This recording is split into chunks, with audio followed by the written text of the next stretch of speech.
अभी तक आपने पढ़ा धारा 299, जिसमें ये था कि कोई भी ऐसा कार्य करना जिससे किसी की धार्मिक भावनाओं को ठेस पहुंचे।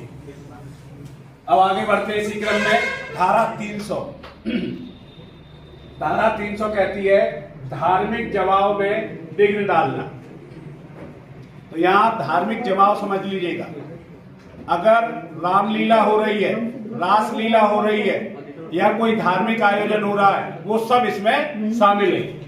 तो जो कोई धार्मिक उपासना या धार्मिक संस्कारों में वैध रूप से लगे हुए किसी जमाव को, जहां लोग ऐसी धार्मिक भावना की वजह से इकट्ठे हुए हों, स्वेच्छा विघ्न कारित करता है। जैसे इसमें आ जाएगा कुंभ मेला में लोग जाते हैं ना स्नान करने, तो वो भी धार्मिक जमाव है। उसमें अगर कोई विघ्न डालेगा तो कारावास जिसकी अवधि 1 वर्ष तक हो सकेगी, या जुर्माने से या दोनों से दंडित किया जा सकेगा।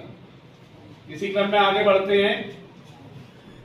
धारा 301 लिखा है कब्रिस्तानों आदि में अत्याचार करना।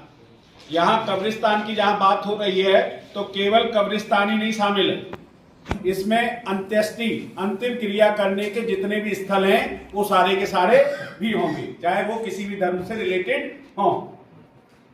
क्रम से देखते हैं, जो कोई किसी उपासना स्थल में, किसी कब्रिस्तान पर या अंत्येष्टि क्रियाओं के लिए मृतकों के अवशेषों के लिए निक्षेप स्थान के रूप में, मतलब अलग से उसके लिए जगह जो छोड़ी गई है उसमें स्थान के रूप में अलग पृथक, मतलब अलग रखे गए किसी स्थान में अत्याचार करेगा। अत्याचार का मतलब वहां इस आशय से घुसेगा कि कोई खुरापाती काम किया जाए, किसी मानव शरीर की अवहेलना करेगा। मानव शरीर की अवहेलना समझिएगा कि किसी कोई भी सबके साथ ऐसा काम करना, अगर सबके परिजन वहां उपस्थित होते तो उनको खराब लगता है, शर्मिंदगी महसूस होती।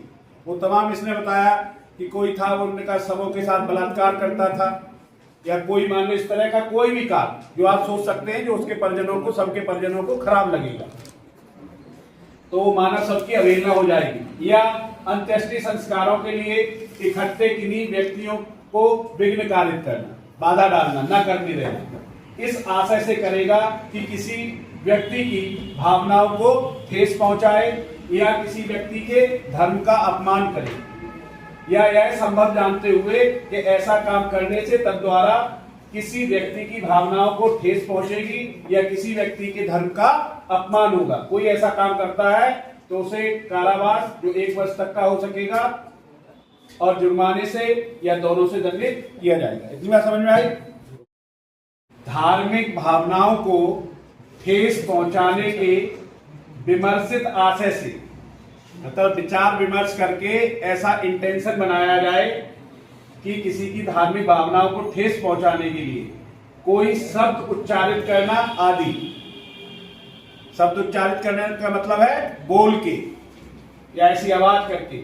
जो कोई किसी व्यक्ति की धार्मिक भावनाओं को ठेस पहुंचाने के विचार विमर्शित इंटेंशन से उसकी श्रवण गोचरता में, मतलब इतनी दूर कि सामने वाला आदमी उसको ठीक से सुन पाए, कोई शब्द उच्चारित करेगा या कोई ध्वनि करेगा, उसकी दृष्टिगोचरता में, जहां तक दृष्टिगोचरता का मतलब जहां तक वो आराम से देख सके, इतनी दूरी पे कोई अंग विक्षेप करेगा, मतलब हाथ पांव अपने जो भाव भंगमा है उससे कुछ इस तरह का इशारा करेगा, इस तरह का करेगा, या कोई वस्तु रखेगा, तो कारावास से जिसकी अवधि 1 वर्ष तक की हो सकेगी या जुर्माने से या दोनों से दंडित किया जाएगा। समझ में आई।